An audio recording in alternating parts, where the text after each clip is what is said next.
Kristen. Hi, Kevin. How are you? Aloha. Why you do that? The only reason I'm wearing this is because you bought it for me last year for Father's Day. Because No, I didn't buy it for Father's Day. I bought it because we were going to Lake George last year. But you bought it for me because you grew up as a child of the 70s and 80s and 90s, and you had this crush I never on had Magnum a crush PI. on Magnum PI. So you bought me this, and you bought me these little tiny shorts, and No, but I didn't get a Ferrari. Okay. So if I got in a Ferrari, it would have been good. I like the show Magnum, but I never watched it when I was young. Never. I didn't watch it till we got married, probably. So, hello from Lake Placid. We are in the Adirondacks again this year because we like the Adirondacks. Big mountains, big water, a lot of fun, except for, unfortunately, last year and this year, it is hot. It's hot. It's a hot time to go, I guess. It is hot. It was 91 the other day. It's going to be, or it was 81 the other day. It's going to be 91. It's crazy hot. And we're like 4,000 plus feet. So we're up like hanging with Jesus. And I don't know. It's hot up here. He needs to turn the sun down just a little bit because it's hot up here. Last year it was hot too. It was. I remember we left Lake Placid and made our way down through the high peaks towards Watertown. And we stopped at the Wild, which is really, really cool. It's a big nature center in Lake Tupper. And we walked around, and it had to be 90+% humidity and 90 degrees. And you went to the bathroom. Oh, I knew you were going to say this. Do not. This is why I was rolling your eyes. Don't say stupid things. And you had to peel your pants off of you because it was so hot. You said that when I walked out. I was like, yeah, it was so hot I could barely peel your pants off. But that was awesome. So we are marriage in the buff, and which is appropriate because we are in our hotel room in front of our Adirondack-y bed here, the big wooden bed and stuff. We're in a cottage, but yet you choose the bed as our backdrop. It is nighttime. This is our best source of light, is where we are. I tried. We went outside. We did all around the room. This is the best. So tomorrow, we will be coming to you with some big mountains in the background or some water or something because we're going to do outside. But tonight, we are inside. Maybe tomorrow we'll be on Adirondack chairs. Oh, wouldn't that be something? In the Adirondacks. Oh. Or in a boat. Or in a boat. Do it from a boat. If we had a boat. If we only had a boat. There are boats to rent. Anyway, so what are we talking about today, Kristen? Well, Kristen picked the topic, so let's see. Actually, today I thought I would go through. I was reading this article, and it says that if you have these signs in your marriage, these things that are happening, it might be time for a divorce. Oh, wow. I know. So I was like, wow, what are these Hold on. Are you signs? telling me something? Because I'm thinking we can check some of these boxes off today. No, I just thought maybe we compare them to maybe what the Bible says about if you have these signs in your marriage. Okay. Are you ready for the first one? Now, I haven't read these to Kevin, so this is all brand new. I have no idea. So, you never argue. Number one, everyone argues. It says you're supposed to argue. So, if you never argue, maybe you don't have anything to fight for. I mean, I think there's truth in that. That if you never argue, you don't have anything to fight for. Because if you're not arguing, you're not talking, you're not communicating. Or you're not caring. So your relationship can't be healthy if you're not communicating. I mean, I think that's the big thing. If you're not talking to one another, and sometimes we argue, then you're not communicating. If you're not communicating, then you're not connected. Right. So my thought is that if someone is not arguing, they're maybe already living life apart. Yeah. Yeah. So the answer to that is really get on the page to communicate. Yeah. Don't just walk away. Yeah, and I think a lot of that, comes in time and conditioning and everything else where for whatever reason it can become just easier not to talk. Maybe you've already argued so much or you don't feel like you're being heard and you're just exhausted and tired and you've grown apart and it's just like, what? It's just easier. But isn't that when you should communicate? Yeah. Like you should start to talk? Yeah, absolutely. So I would say rather than just walk away, yeah, the answer to that is communicate. Yeah. Yeah. Talk to one another. Number 2, winning is everything. So you do fight, but you just want to win. I mean, I think we've all been in that one too. That, we do fight because we're selfish. We're all very, very selfish people. And maybe this one should go hand in hand with the next one. So let's read these two hold together. Hold on. Let me say this Okay. before you leave. I think you should always fight to win, but you should fight to win for your marriage, not for one Oh, that's another. good. That's good. But I think also in Ephesians, it says, put aside all bitterness, losing your temper, anger, shouting, and slander, along with every other evil. So, I mean, if you're fighting to win, you're not putting the other person first. You're not No. putting aside that evil. No. So, I mean, that in itself, if you're a Christian, if you're a God follower, that it shouldn't be the goal of your fight. But I'm looking at someone who likes to win. I do like to win. So, is that a sign we should I like divorce? for us to win. Oh, you turned that around. Well, I wanted to put this with the next one because it says you want to provoke your spouse.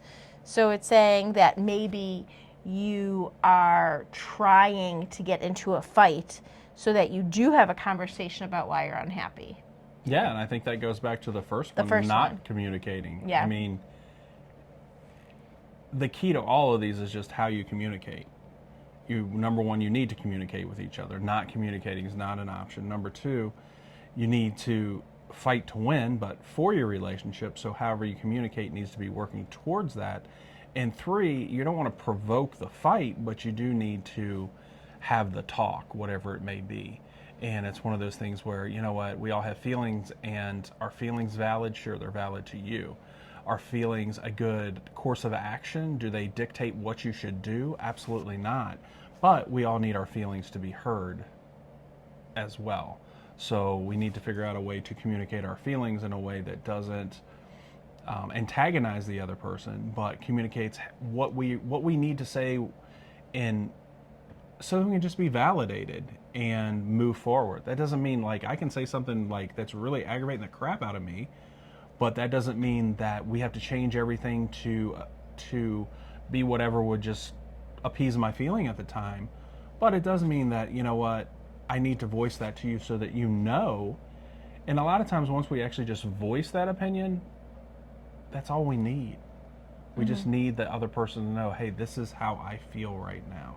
And sometimes we're not asking them to do anything or even say anything. We just want to know that we're heard. Right. And we need to always remember how it says, like how we're supposed to love each other. So Ephesians 5:25, as for husbands, love your wives just like Christ loved the church and gave himself for her.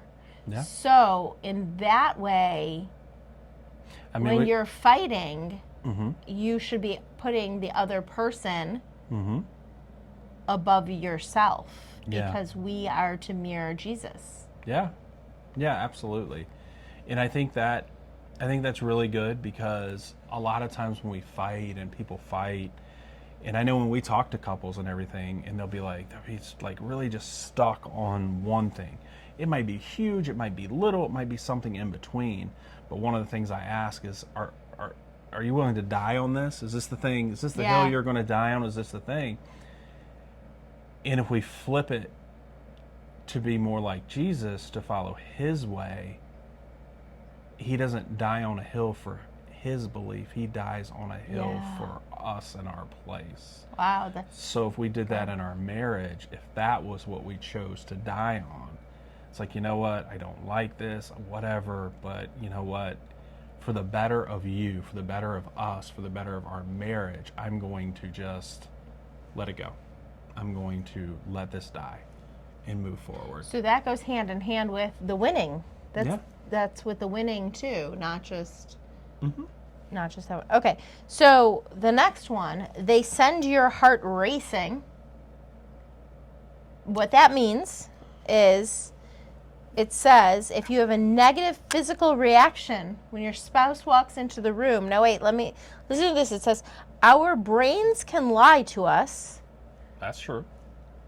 Our body, on the other hand, is the incorruptible truth teller. That's not true. I know. I thought that was crazy because the Bible tells us I mean, that our hearts yeah, that's what I was going to say. That our can be evil. They can, and if you look at that, like what the Bible says, it's our tongue. Our tongue reveals our heart. So those things are. So when we we have a physical reaction sometimes when things happen, and maybe it's not something that happens, but when a person comes in, it can be your spouse, your child, your parent, someone from your past, or whatever it is.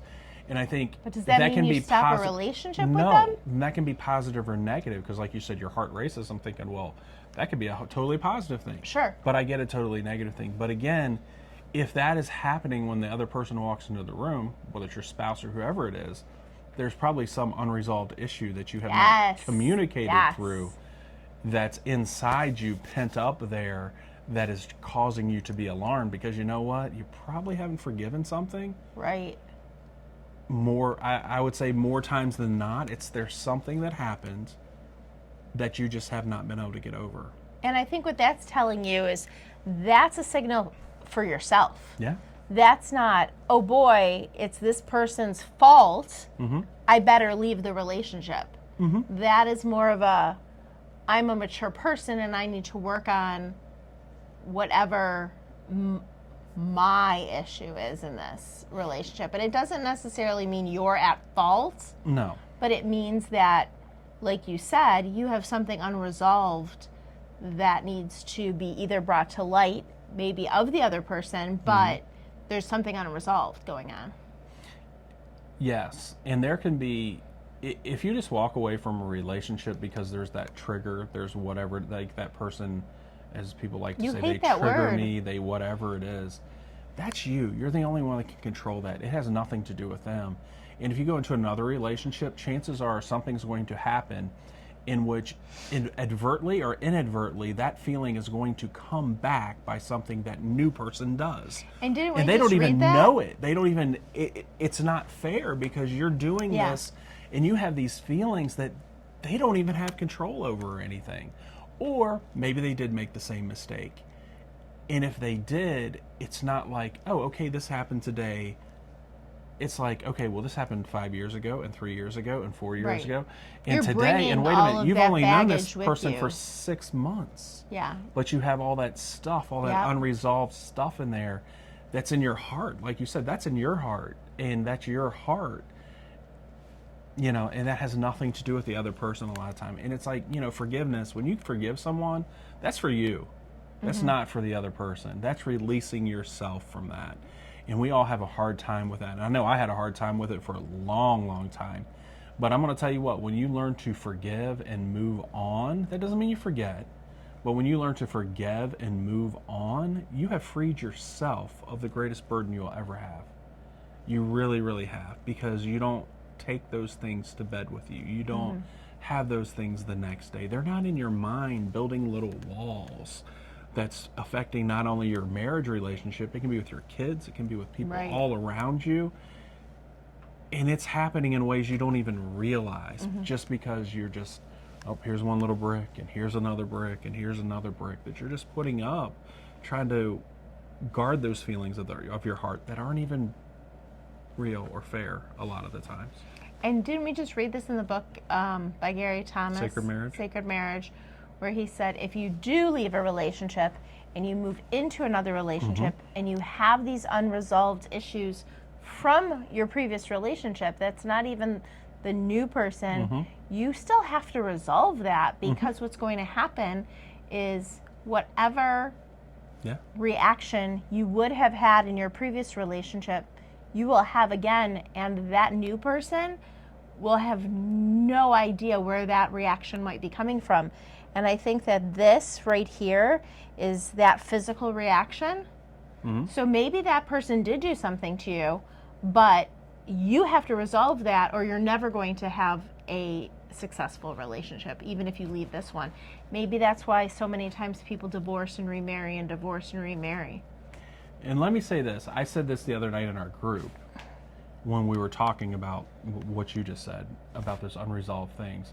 And someone who had been married 20 plus years, I think 30 some plus years, said that, the other spouse provokes them. They need to stop provoking them. They need to stop.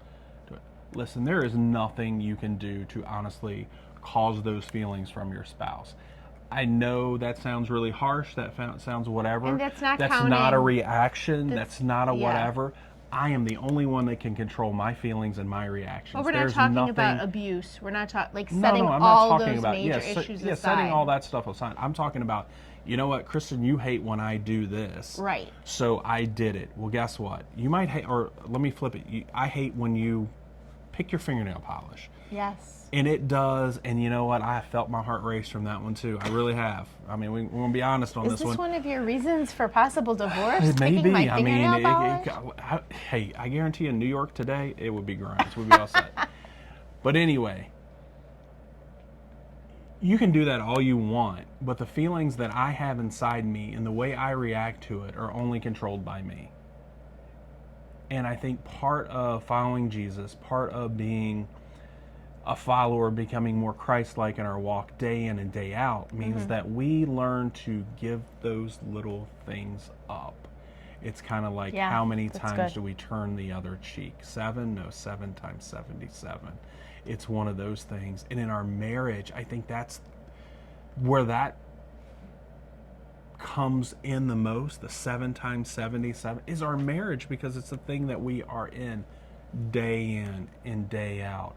It's one thing if somebody does to you something once that you'll never see again in anything. That's pretty easy to forgive. I don't care what it is. But it's another thing when the person who shares the bed with you, who is there with you, who's in the car with you, and all these other things, does something that may annoy you or irritate you or whatever it is. In most cases, I don't care who you are, how great your relationship is, you can vocalize your opinion. You can yell. You can, tell them. You can shut down. You can do whatever. That's not necessarily going to change what they do. Right. But you can change the way you react to it. That's good. Each and every time. And that's but nice it's hard. Segue into the next one. It's not easy. And that's how we die to ourselves daily, to our spouses, and to become more Christ-like. Ready? Yeah. You hide your real self.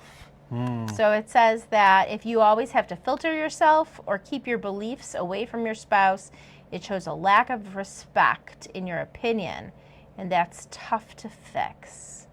The interesting thing here, I think, is that it says it's tough to fix. It doesn't say it's impossible, so why are we seeking divorce on this one? However, I think it's interesting how communication is through all of this, number one.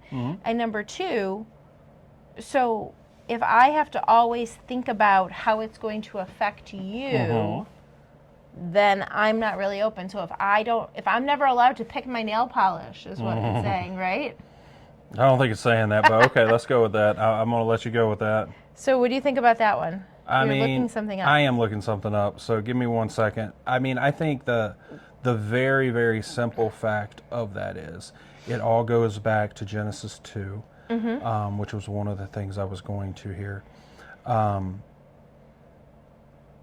In Genesis 2:24, therefore a man shall leave his father and mother and hold fast to his wife, and they shall become one flesh.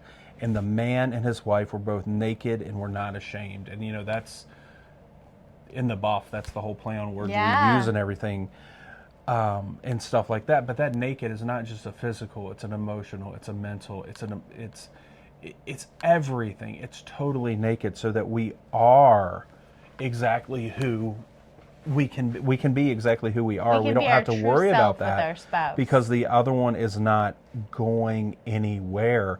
It goes on, and Genesis 3:8, and it says, this is after Satan showed up and they knew they were naked, and they said that in number 7 it says, then the eyes of both were open, and they knew that they were naked, and they had sewn fig leaves together and made themselves loincloth. And they heard the sound of the Lord God walking in the garden in the cool of the day. And the man and his wife hid themselves from his presence, from the presence of the Lord God, among the trees of the garden.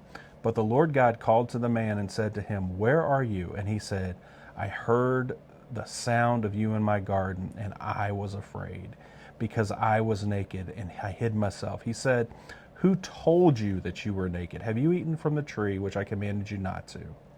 The man said, "The woman you gave me, she gave me the fruit, and I ate." Then the Lord said to the woman, "What have you done?" But the whole point there was they were naked and unashamed, but there was some kind of sin in them that just took that away.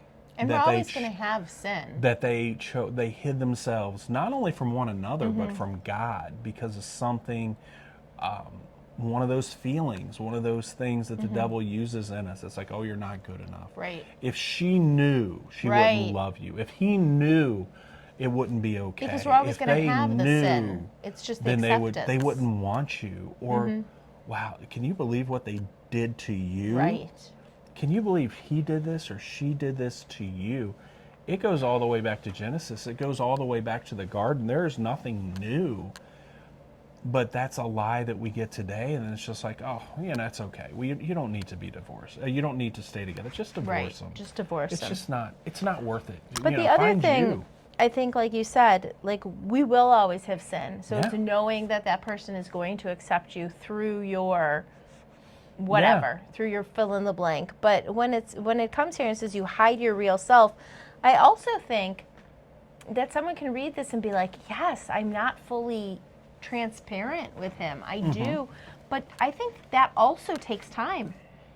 Like, I don't think you are automatically 100% open and vulnerable from day one. Like, I think there are people that are mature, but I think a lot of times as you grow together, you build more trust in your relationship. I mean, maybe in our relationship, I feel like looking now, 25 years after we were married, I think that there's a whole bunch of transparencies that were never there in day one. And I agree. And what I was thinking when we were saying that, it's not, it's kind of like, what's a good and healthy marriage? It doesn't mean, oh, you've been married 5 years, 10 years, 15 years, 20 years, 30 years, 40 years, 50 years. It doesn't mean it's good and happy, and I'm not even going to throw happy in there. It doesn't mean it's a good marriage.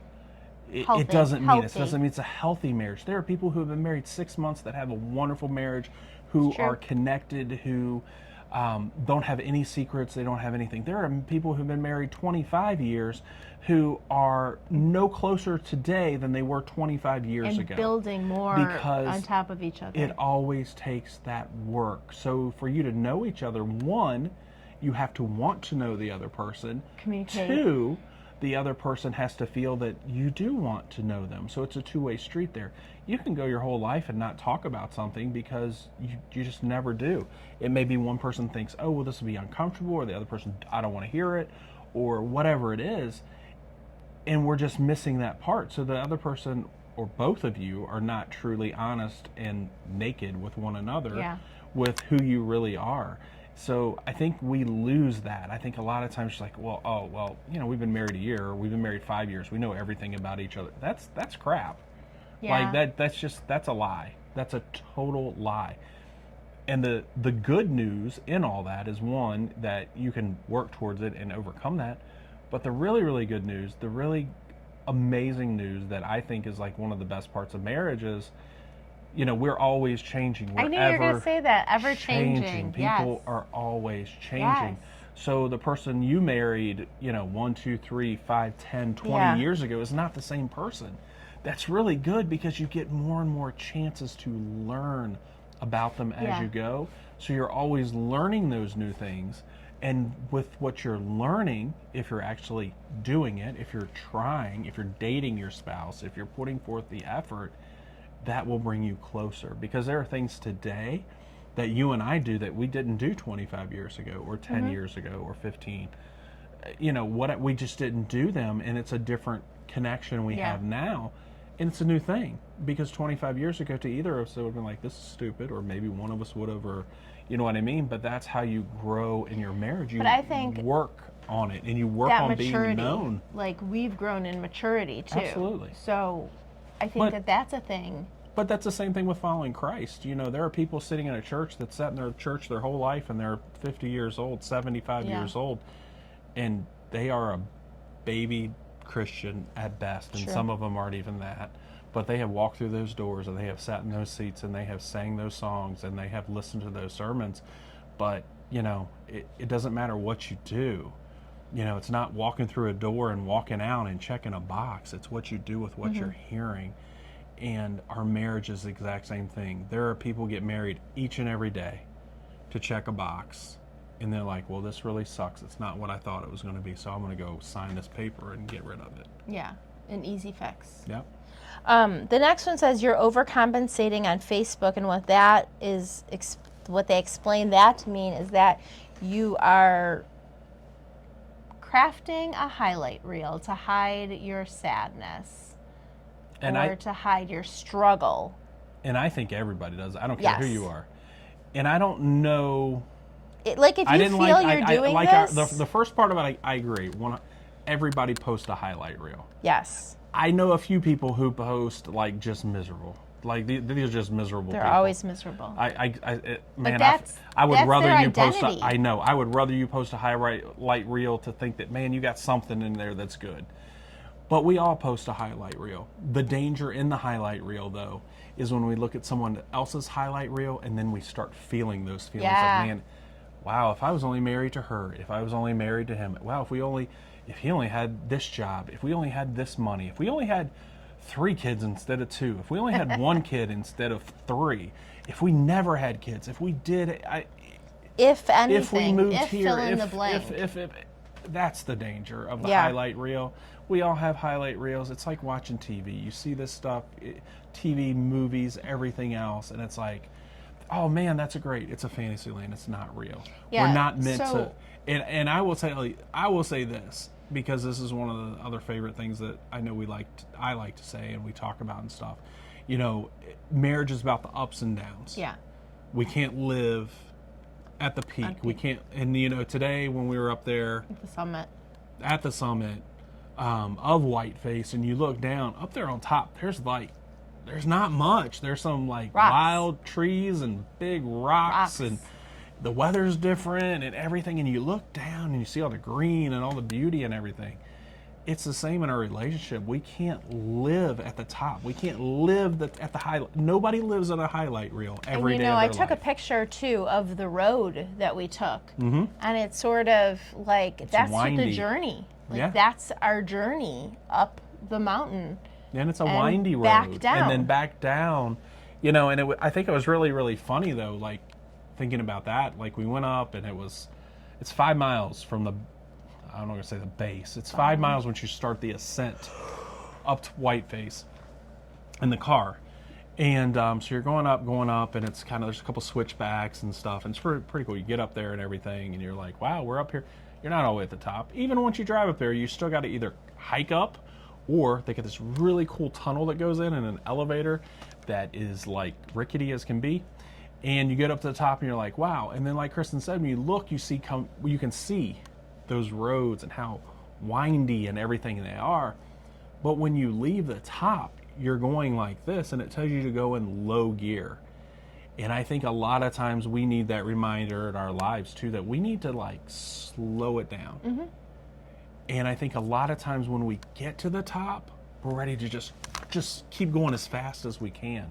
And I think that's when we need to slow it down. We need to enjoy those things. Yeah. And we need to realize that, you know what, we need to take our time, because there's always going to be another down in our relationship, in our marriage, in our life. And There's we're always going to be that. waiting for the But next step. when we slow it down and appreciate Yes. those around us, the things we have and everything, when we get to that bottom where it can be kind of low, and we start, you know, even at that point when we're going towards that bottom, it's like, wow, there's no hope to this. But we need to remember that we have one another and stuff. And then when we start to make that turn up, and it's like, that's way up there. But we need to also remember, okay, well, I still have the person who was here, and we're going here, and we're doing it together. And I think that's the biggest part. Like, we need to remember that part, that we are not alone. We have God. God will never leave us or forsake us. And one of the biggest thing in our marriage, you know, that we say all the time, and we got it from Jimmy Evans, and it really is one of the greatest things. Like, just divorce is not an option. Take it off the table. Take it off the table. I mean, obviously, if there's some kind of abuse, addiction, or an active affair, then those things, get yourself help, get safe, back away, get things taken care of. That doesn't mean it's over. That doesn't mean it's going to be fixed. Neither of those things are guarantees. But if there's not one of those three things, honestly, if there's no active addiction, there's no active affair, and there's no active abuse, shut up. Just stop. Like, look at the person you're with and say, all right, well, we might be going down, or we might be going up, or we might be just kind of stuck here and we don't know which. We're at a fork in the road, and do it together, and just realize that you've got each other for that. So two things I was thinking of when you were saying that. 1 Thessalonians 5:11, continue encouraging each other and building each other up. And Matthew 19:6, they are no longer two, but one flesh. Therefore, humans must not pull apart what God has put together. And I think that we need to like sit on that for a bit, because that is what we're trying to do with divorce. We're trying to pull it apart. And this is something that God has ordained and put together. When you say I do, it is actually a commitment. And these things that we're sort of going through are sort of silly, because we're all going to hit these downward spirals. And some of them are just lies. Like this next one, I think, is just a full-on lie from the devil, because it says, when the thought of leaving scares the hell out of you, and yet it could be exciting to think about the life that you might have, and it scares you, but you still would rather leave than stay. It's probably time to go. Now, what is your idea about that? Because I already know what your answer is going to be. I mean, I think that just the beginning of that just points to the whole emotions, feelings.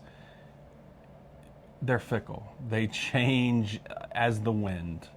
Like, if you can honestly say, wow, I'm scared to leave, but man, that could be exciting. You don't know what you feel. You have no idea. And if you let your feelings make that decision, you're done. Right. I mean, like, you made a commitment.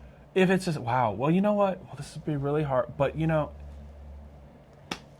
And you need to follow that commitment. Yeah. But what I thought you were going to say was, when it says the grass is greener, what do you say?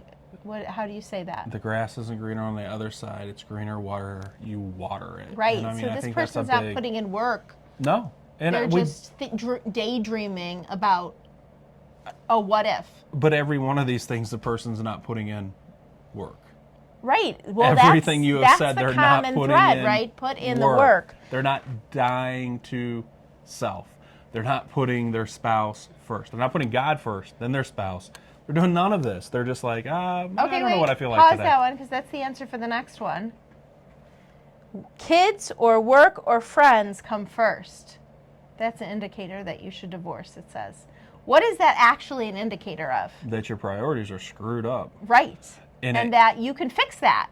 And let me say this. I was sitting at work the other day. I'm sitting at my desk, and I got two other people there with me. And one of them asked a hypothetical question. Okay. You're on a boat, and it's sinking, and you got your mom, your wife, and your kid. Who do you save? And I'm sitting here, I'm like, oh, this is going to be fun. And like, one of the people is having like this intellectual debate with themselves, talking through this. And then the other one says, well, I'm going to save my wife because my mama's already had a good life and my wife can give me another baby. And he made the right choice, but the more he talked, I'm just like, yeah, I don't even know. But I don't know how you got to that decision. Don't you think your wife? But then the other one's like, well, swim? It doesn't matter either way. You're going to be in trouble either way, which is true. I don't care that's a true one right there. You will be either way, but I mean, it's your wife. I don't care what happens. It's your wife. But wouldn't It's your spouse. what if your kids are like 1? Doesn't matter. You got to save your kids because your wife could swim. Number one. This is sort I of don't a think silly anyone's going to question. be in this stupid situation. Okay. I don't think that this I mean, I actually honestly sets don't priority. think it is. I think But this I think is one it's of just those... the thought process in your mind. Yeah. What would you do? And most people's reaction is not what it should be. Well, and that just is... Does anyone choose their mom?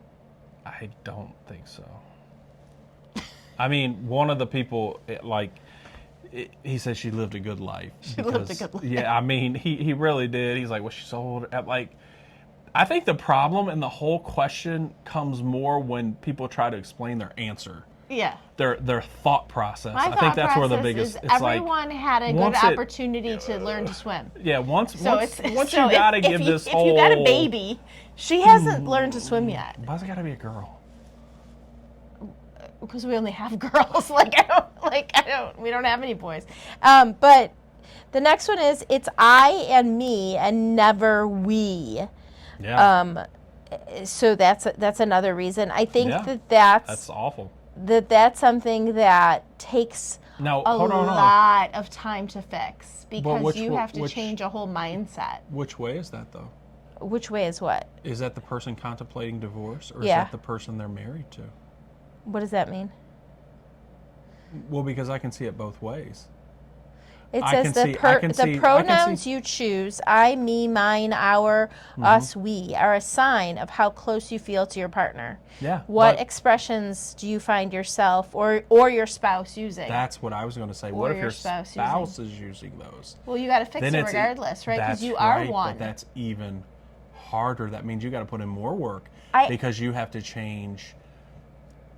You have to change the way that both of you value your relationship. Yeah. You have to, and I don't think you can change. You can't change another person. So I don't know if that. I don't think that came out right. I don't even know how to say that.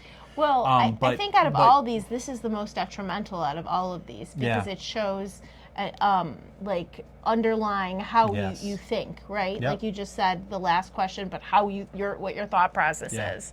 Yep. And you're right, you can't change the other person, but I think, and it's not one of those like, your child did this. That's a trigger. If That's I had a not if my I had a, If I had a child. trigger, that could be a trigger.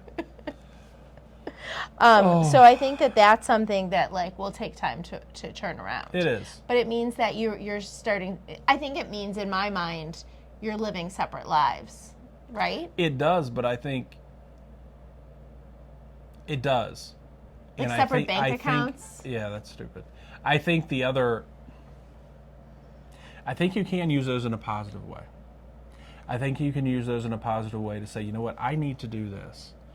I need accountability? to yourself and to God. You're like, you know what, they might be doing this, but this is what I need to be doing. I Yeah, need to be that's focusing good. on God and them and then everything else. So it starts with it starts with me. And I think a lot of people don't like that either, because a lot of times when you're in a fight or you're like feeling like a relationship's coming to an end or whatever it is, that's when it's really, well, you do this and you do that. And you need some of that I and me in my life. It's like, you know what? I'm sorry. I did this. I'm going to work on this. And it may be to your spouse, and that may be hard because it may be something you said and they may not believe you and everything else. But it starts with God. And when we make that commitment to, you know what, God, I'm going to turn back. I'm going to read your repent. word. I'm going to pray. I'm going to change what I'm doing. I'm going to change the way I speak to her no matter what she says to me. But it's no never matter too what late she to does, what repent. she says. So I think we can flip that in a positive light. But too many times it's like, oh, I feel like I need to just, I'm going to leave. I think we love the I and me, but not because in the way that we're God selfish wants beings. us to use them.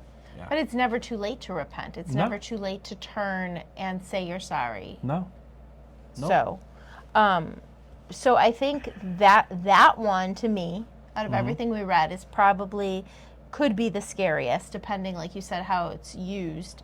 But it's not unfixable. No. I mean, that's a silly reason for divorce. With God, all things are possible. Amen. Ready for the next one? Sure. You push back when others say stay. So someone else is telling you, someone's giving you counsel and saying, I think you should stay. And you're like, no, I don't want to.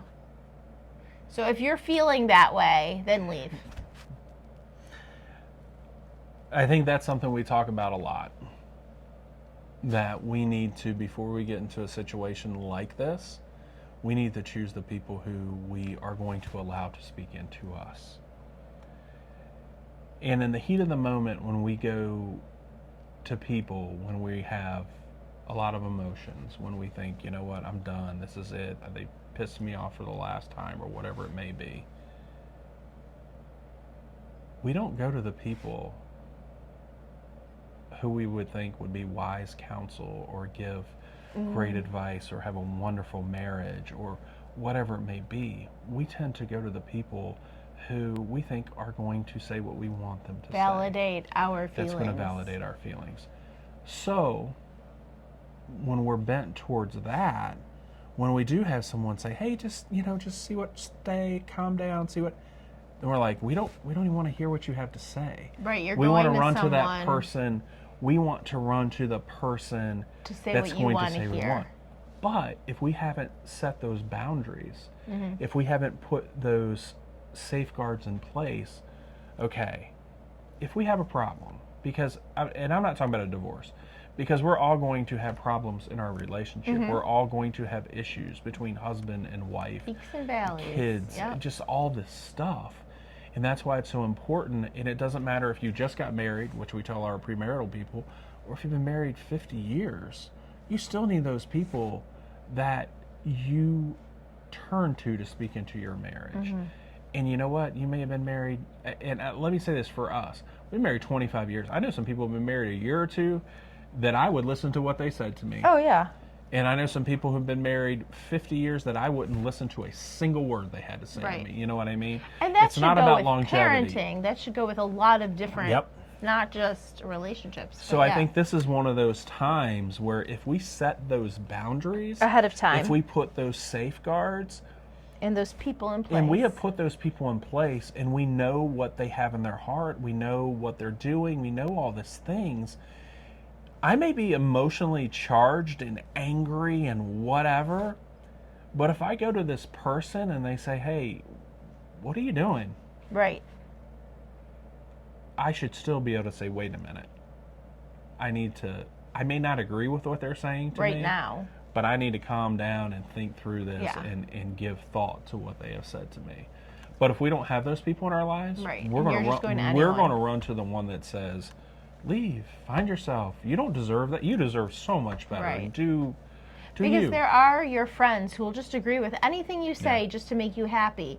But those shouldn't be the people that you are looking for to wise counsel. You should be putting people in place that have the values that you are looking for in your relationship, that have God values, that have experience, and that have a marriage that you want to emulate. And I think that's an important part of it, because you know what? We may run to a person, it may be our parents who've been married forever, and we've seen them at their worst, and we know, wow, I don't want that. Or maybe your parents, you do want that. But I'm just going to use that example for right now.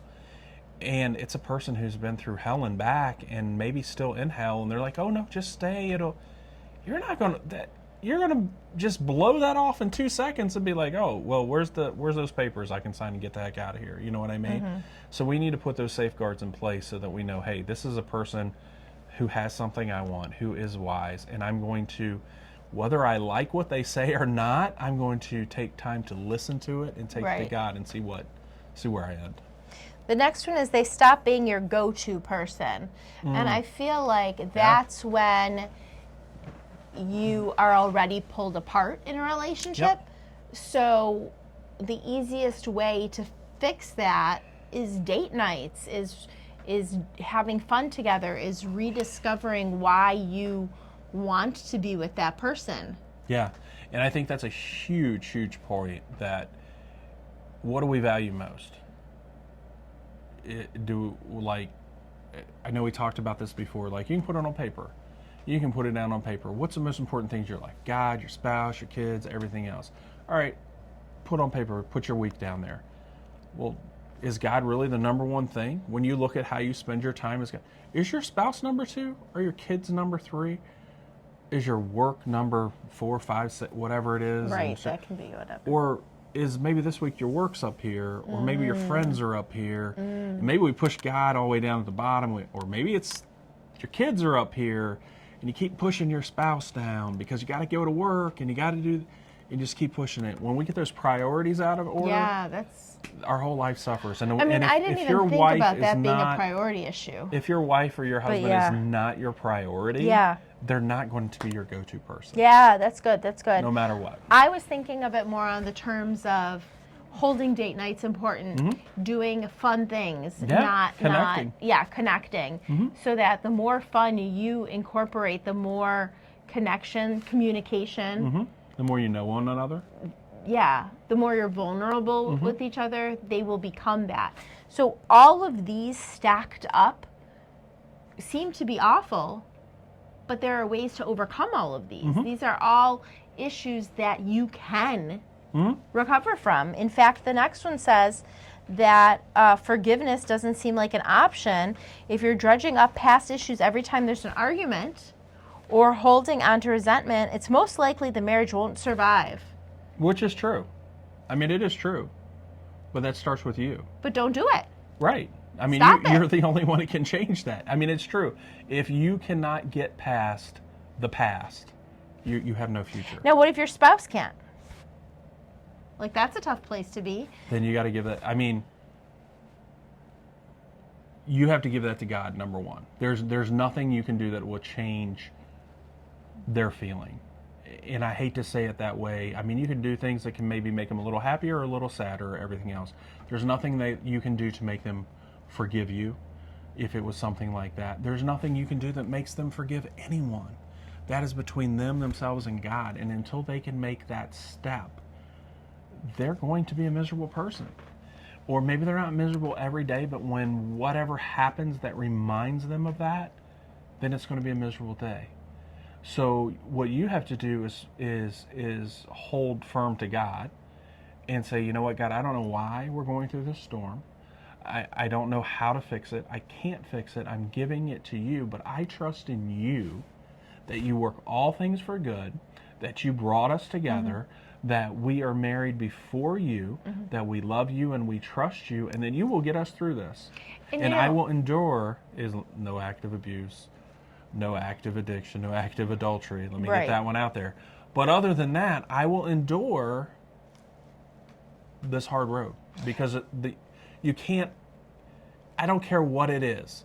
It will hit bottom and you will come back up. There's not a season that lasts forever.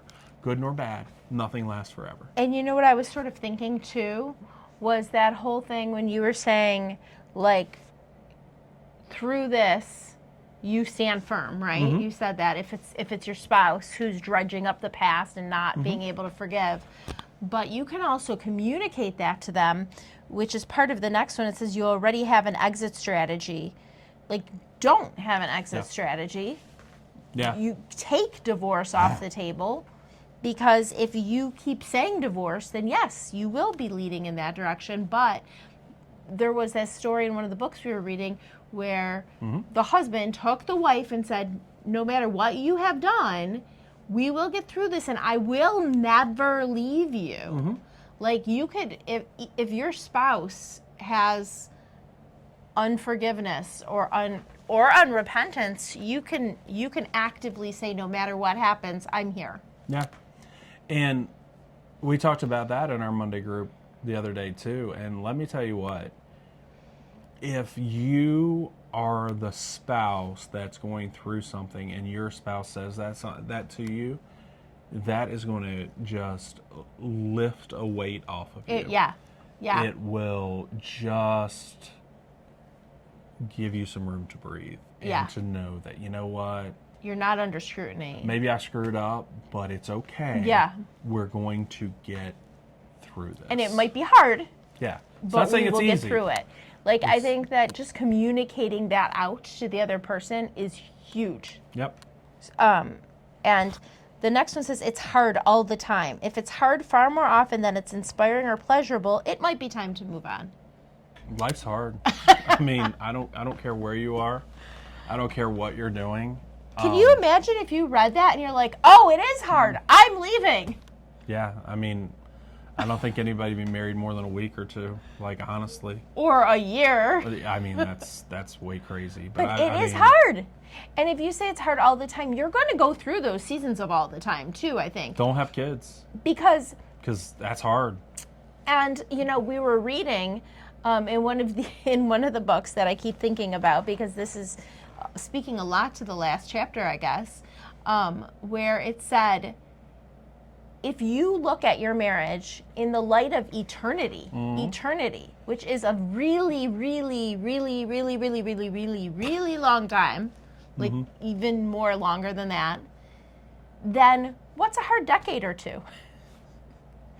Yeah. Do you think that this article No, I don't think would agree with that? I don't think whoever wrote this is going for that longevity. Yeah. So the other two are sort of just talk about if your therapist says something to you, or if you wonder if you should leave, you should. I just wanted to, I guess this was in Oprah Daily. Oh, so I just thought it was funny. Oprah and I don't By have much Sarah in common. Berger. So, you know, it's sort of funny that it says 16 signs it might be time for a divorce. But God's, I then took a couple of ideas of what God says. And some of them we already said. Proverbs 5:18-19, may your spring be blessed. Rejoice in the wife of your youth. It's going to be the breast one. She is a lovely deer, a graceful doe. Let her breasts intoxicate you all the time. Yes. Always be drunk on her love. God is not telling you to divorce. God is telling you of your youth, which means you're old. So you're old together. John 15:12, this is my commandment. It's not just a suggestion. If you want to, if you feel like it. If you feel like it today, love one another. Doesn't stop there. Just as I have loved you. Do you know what he did? He died. Died for us. Not said, it's hard all the time. I'm just going to give it up. Ephesians 4:31-32. Put aside all bitterness, losing your temper, anger, shouting, and slander, along with every other evil. Be kind, compassionate, and forgiving to each other. Doesn't stop there, because he then puts that zinger on it and says, in the same way God forgave you in Christ. So if you're going through these 16 signs, Christ forgave you. Like, you're not the innocent one. You shouldn't be walking away. Christ forgave you. Yep. Continue encouraging each other. We said that one. Building each other up. And then, of course, 1 Corinthians 13:4-8. Love is patient. Love is kind. Love is kind. It isn't jealous. Does not boast. It doesn't brag. It isn't arrogant. It isn't rude. It doesn't seek its own advantage. It isn't irritable. It doesn't keep a record of complaints, and it isn't happy with injustice, but it is happy with the truth, being naked, being open, right? Love puts up with all things, even picking nail polish off of your nails. It trusts in all things, even knowing it's a hard decade. It hopes for all things. It endures all things, even when you drive me around in circles and I just want to be at the beach. Love never fails. As for prophecies, they will be brought to an end. As for tongues, they will stop. As for knowledge, it will be brought to an end. Love never fails. So I think that that's like the heart of God. Yeah. Don't let loyalty and faithfulness leave you. Bind them on your neck. Write them on the tablet of your heart. Proverbs 3:3. And I think it says that because your heart, like you said, could want many different things, but we are supposed to bind our heart. Yep. We're supposed to write that on our heart. So just, it's So sad. tomorrow we're going to get tattoos. It's sad to Kristen's think. going to get my name tattooed across her heart. No. It's sad to think that, no. People very easily give up. And you might say it's not very easily. Like, what I'm in is very hard. Mm-hmm. But in the light of eternity, Yeah. we will suffer. Yeah. We do. So. But that's what makes us like Christ, is the suffering we endure and shine his light through. That's what it's all about. I'll remember that next time I'm irritated with you. All right, guys, that's it for tonight. My wife had many, many things to go through tonight. Just thoughts. So anyway, good night from Lake Placid, and we will be back tomorrow with something hopefully a little more fun and lighthearted. Okay. But well, then we'll let you pick the subject. yeah, guys. But seriously, marriage is hard, and it will be hard, but you can do it together because God gives you the strength, and it works best when he's right in the middle.